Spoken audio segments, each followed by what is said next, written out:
So as I was trying to explain to you, by just saying McGuinness, I don't think you went deeply enough into it, you know what I mean? Well, it was not, you know. It was one of the difficulties. We had other people in the frame, but you know, in TV terms, it gets very confusing to the viewer. So we in the end took the decision just to concentrate on that one man because of the hypocrisy of the political situation, where our top politicians know that Sinn Fein is just a charade for the provisionals. That's right. And you have to say the resulting furore of publicity and debate. Oh, it done no harm. It's helped, hasn't it? It done no harm, you know what I mean? Done no harm, it exposed him for what he is. Yeah. And see that woman that came on, and she was writing what she said, like he is an evil person. Yeah. Yes, because he gave the go-ahead for Frank Haggerty, right? Frank Haggerty. Can I ask you how you know that, Joe? Oh. No, I mean we're talking between the cup. I know. You know. We talked to a lot of people who've been very trusting with us, as you can see from the nature of the program. I'm not trying to trap you or whatever. The only reason I ask you is because we only put part of what he did there with Mrs. Haggerty. And, well, I'll tell you what I know about it, right? Yeah, please, yeah. McGuinness was on the phone to Frank Haggerty when he was in England. That's right, from Mrs. Haggerty. Haggerty, you see, there was weapons caught in Donegal, there was 150 rifles caught. Right. Haggerty was the one that gave the information on that. That's right. He was then taken out, right, brought to England, right, and he missed his common law wife, right? That's right, Dorothy. So he kept phoning back. So McGuinness got on the phone and says, look, you'll be okay, blah, blah, blah. Convinced him that he'd be okay and convinced him more, right? He then come home and McGuinness was the instrument of him being taken away and shot. Right. I mean, do you know that story because we know it because the family have told it? I mean, do you know it because McGuinness told you? Well, I know it because, if we want to be straight here, I was at the heart of things for a long time, right? Right. I'm no longer at the heart of things, right? I haven't been for a few, 2 or 3 years, right? But I know what I'm talking about, right? How close, you say at the heart of it, how close were you to McGuinness? Well, let's say I served on the same thing that he's on. The Army Council? No. Oh. The Northern Northern Command? Yeah. Right. Good. I just want to know your SP, right. All right? So were you part of the decision team to get Haggerty then? No. You see, that's a totally different thing. You see, you have to realise that the workings of the IRA and know what happens, right? You were on the Army Council representing Belfast? No, I wasn't on the Army Council. Sorry, I mean the Northern Command representing Belfast. No, it doesn't operate that way. Right. It operates that the people that they feel can do the job, they have them there, right? It doesn't matter whether you're from Timbuktu, Belfast or whatever. If they feel that you're capable of doing a certain job, you're there. Right. And what was your talent then? What was all that? Don't want to do that. No. It's early days, Frank. Okay. Let's hope this will begin a long, meaningful, fruitful relationship. You know.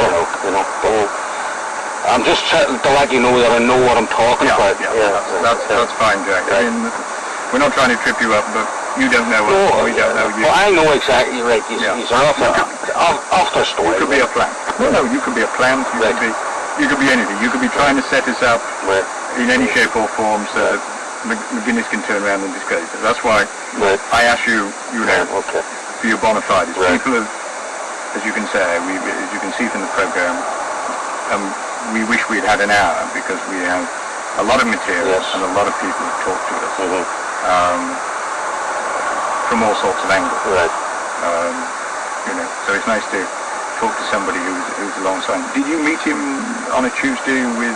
No. See, when you came here. I would have if I had a reason to meet him, I would have met him. Right. If I had no reason to meet him, I wouldn't.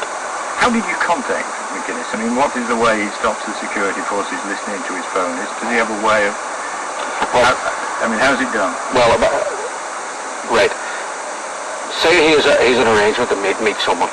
Well, that arrangement stands. If you want to meet him, what you would have done was go up to Derry, right? Went to Sinn Fein Centre in Derry, get somebody to get him, right? You wouldn't have talked in the Sinn Fein centre down, because they think it's bugged. Yeah. Right. So you'd have went round to a house somewhere. Right. Yes, in the Bogside or something like that. Right. And talk there. That was the crack. Right.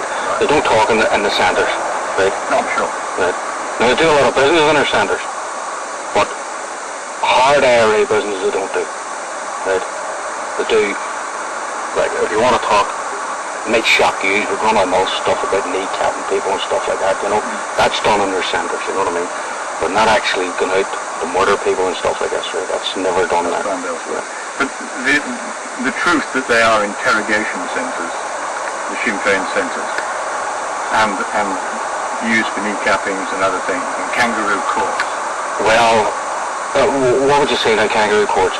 Well, what do you mean by kangaroo court? Well, what we would call a kangaroo court, which is not an official court, where people are having been. Paul McGavin said he was taken there and interrogated and beaten and held. Nah, I would doubt now that that's true. What he's saying. What could have happened was he was taken there initially, and then from there somewhere else. Yeah. Right. Yeah. Now they wouldn't interrogate him in that centre. He wasn't held. He was taken there the second time he was taken there. Right. The first time he was actually taken to another house and bundled into the back of a car and stripped. Right. But he's not, as I said, he's not the only one that we've got talking to him about. Well, that's the start. See, when they have the standard procedure is to strip them and debug them. Yeah. Right, just to see if they're wired up or whatever, right? Yeah. And they usually put a boiler suit on them then after that, right? Put them in a chair facing the wall, right? And then go from there. Yeah. Then go for the arms. Well, now, see where people saying now that they use a lot of violence? They don't really. Physical violence they don't use now. They use mental violence, obviously. You know? It's become psychological. Exactly. It's a psychological thing, you see. They get you into the room, they blindfold you, right? Strip you. They have you sitting there, right? Maybe the room's cold. They make you all sorts of promises, right? And everybody being what they are, everybody's a breaking point. You know? And they think they're going to go home, but they don't. What is McGuinness up to at the moment, yeah? You know? Well, he's still the Northern Commando, see? Right. But there was this is what I was trying to explain. There was a decision taken 4 years ago that McGuinness was going to start and step back from things on the military side and take a more political role. Why was that? Well, what was happening was Sinn Fein wasn't... See the popularity it had, say, if you want to put it in the early 80s, right? It started to wane, right? And they were realising this. McGuinness, he's fairly popular in Derry, right? Because he won the election up there and all that crap, right? So what they decided was that he should have a bigger role within Sinn Fein alongside Adams, right? Try and get the Sinn Fein going, but I G up into it, right? So this is what they were grooming your man, more or less taking the reins of Northern Command. Right. And McGuinness is more or less stepped up. McGuinness has still the okay everything, right? But he's more or less stepped back and is more in a political role, but he's still in the IRA, deep there, you know, very deep. Are you close enough this week to know what the reaction has been within those circles to the Cook report? In those circles? Yeah.